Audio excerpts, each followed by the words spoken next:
여러분 안녕하십니까? 전남 곡성부터 전북 남원까지를 잇는 섬진강 침실 습지는 멸종위기 야생동물을 포함한 다양한 생물종이 살고 있는 국가지정 보호지역입니다. 그런데 최근 습지에 감시초소를 옮겼는데 습지가 보이지도 않는 장소로 옮기는 황당한 일이 벌어졌습니다. 김호 기자입니다. 전남 곡성군 고달면과 전북 남원시 송동면 일대의 섬진강 침실 습지.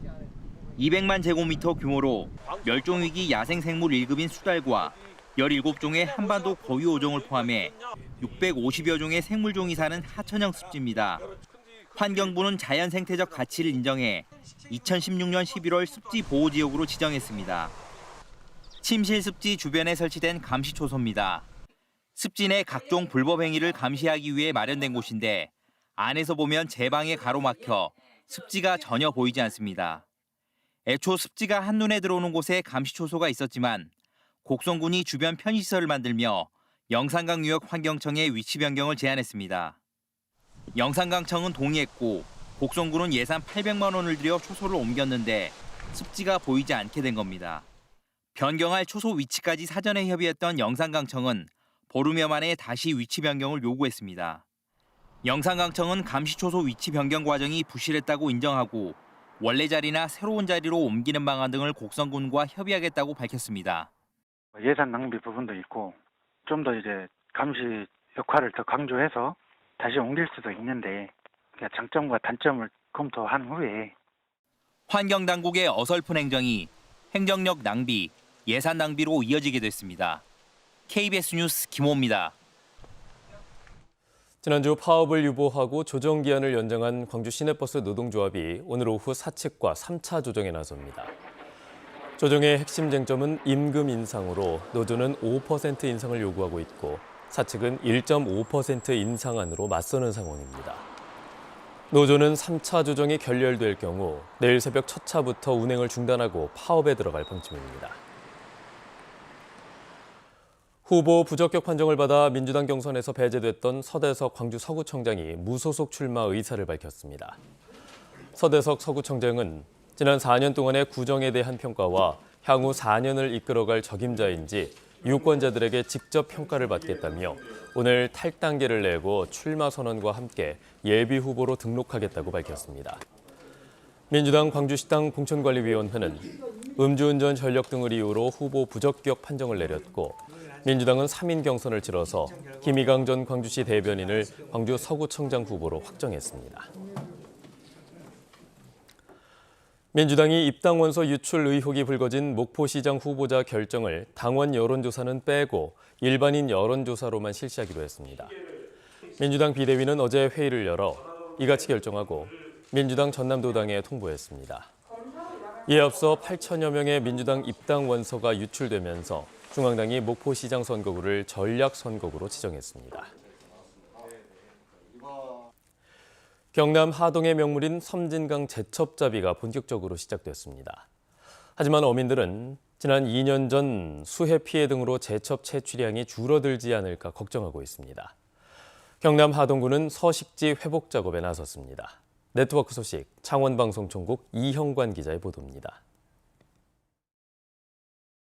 경남 하동과 전남 광양을 사이에 둔 섬진강.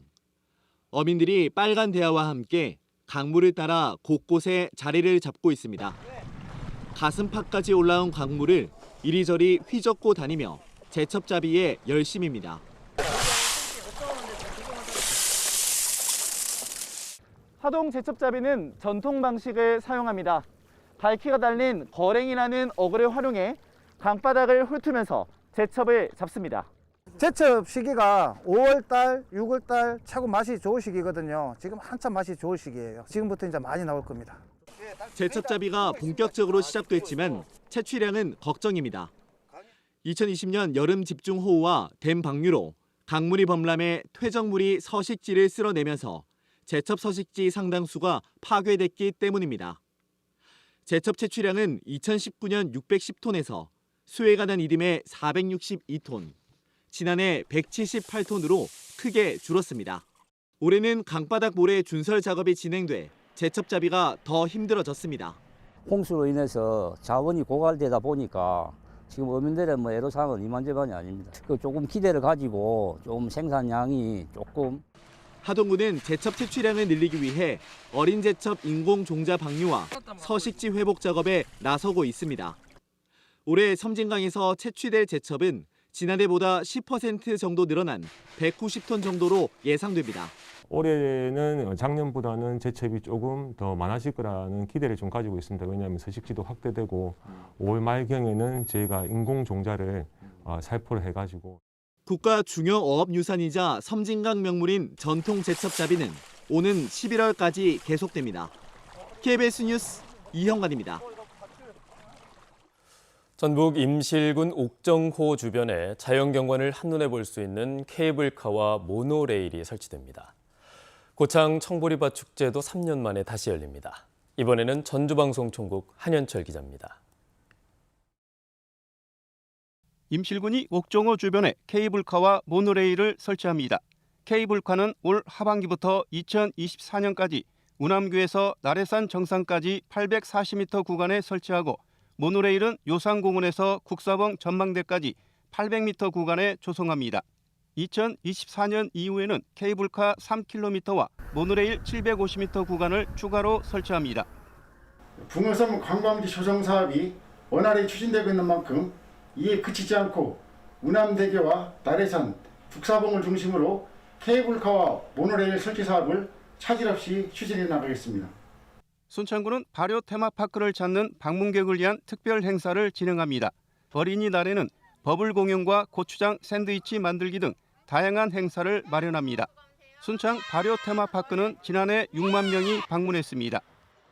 코로나19로 지친 일상을 치유할 수 있도록 알차게 준비했습니다. 많은 분들이 순창에서 즐거움 가득한 축제를 즐기셨으면 좋겠습니다. 국내 대표 경관 농업축제인 고창 청보리 축제가 15일까지 3년 만에 열립니다. 이번 행사는 고창군 공읍면 학원 관광농원에서 보리밭 사이길 걷기와 트랙터 관람차 체험 등이 진행되고 향토식품 홍보관 등이 운영됩니다. KBS 뉴스 한현철입니다.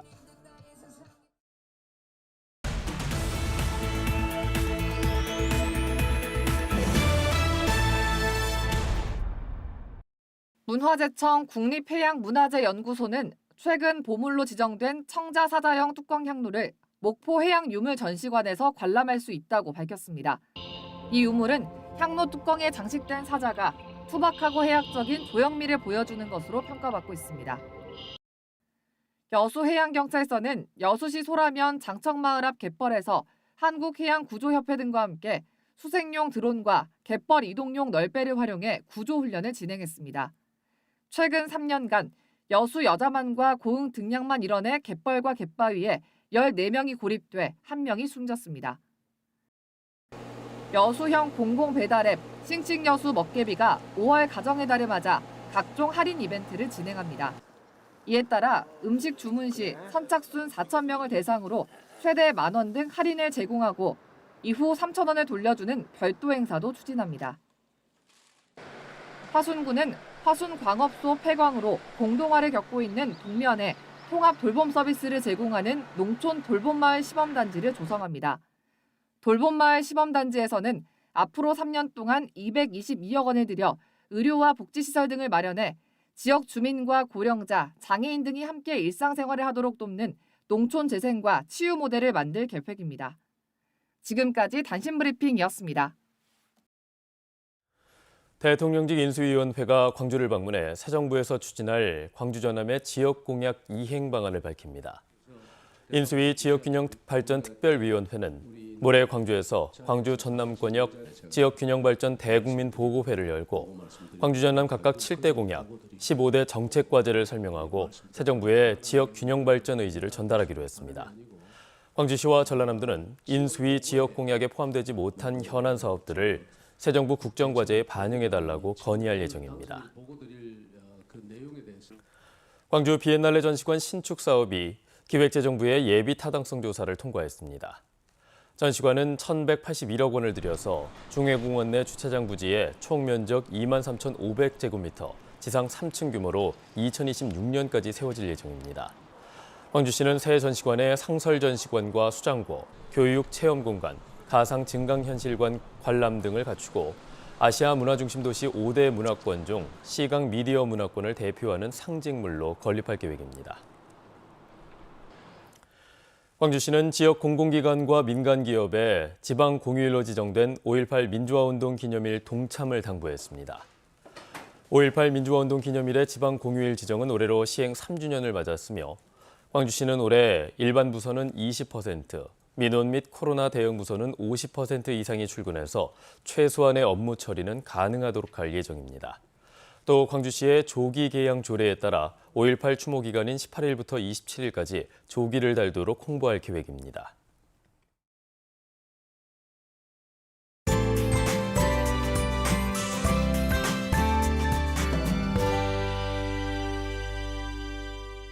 (5월의) 첫 월요일인 오늘 맑고 예년보다 비교적 선선하겠습니다. 오늘 아침 기온은 광주가 8.9도로 평년보다는 3도가량 낮게 시작했고요. 한낮 기온 21도가 예상됩니다. 특히 기온이 낮은 오늘과 내일 아침은 산지와 내륙을 중심으로 서리가 내리는 곳들이 있겠습니다. 농작물 피해 없도록 조심하셔야겠고요. 내일 낮부터는 점차 기온이 올라서 주 중반에는 다소 덥겠습니다. 오늘 아침까지 내륙을 중심으로 안개가 끼는 곳들이 있겠습니다. 가시거리가 1km 미만으로 짧아지는 곳들이 있겠고요. 맑은 하늘에 오늘 자외선 지수 매우 높은 단계 예상됩니다. 외출하실 때 자외선 차단제 꼼꼼하게 바르셔야겠습니다. 다음 자세한 지역별 날씨입니다. 아침 기온 장성과 담양 5도 등으로 어제와 비슷하거나 최대 5도가량 낮아 쌀쌀합니다. 한낮 기온은 어제보다 1, 2도가량 높겠는데요. 순천과 광양 23도가 예상됩니다. 목포와 무안의 낮 최고 기온 18도, 강진 22도까지 오르겠습니다. 신안을 비롯한 도서 지역은 17도에서 18도까지 오르겠습니다. 바다의 물결은 남해서부 서쪽 먼바다에서 최고 2.5m로 다소 높겠습니다. 수요일부터는 광주의 한낮 기온이 26도로 다소 덥겠고요. 당분간 대체로 맑겠습니다. 날씨였습니다. 뉴스를 마칩니다. 여러분 고맙습니다.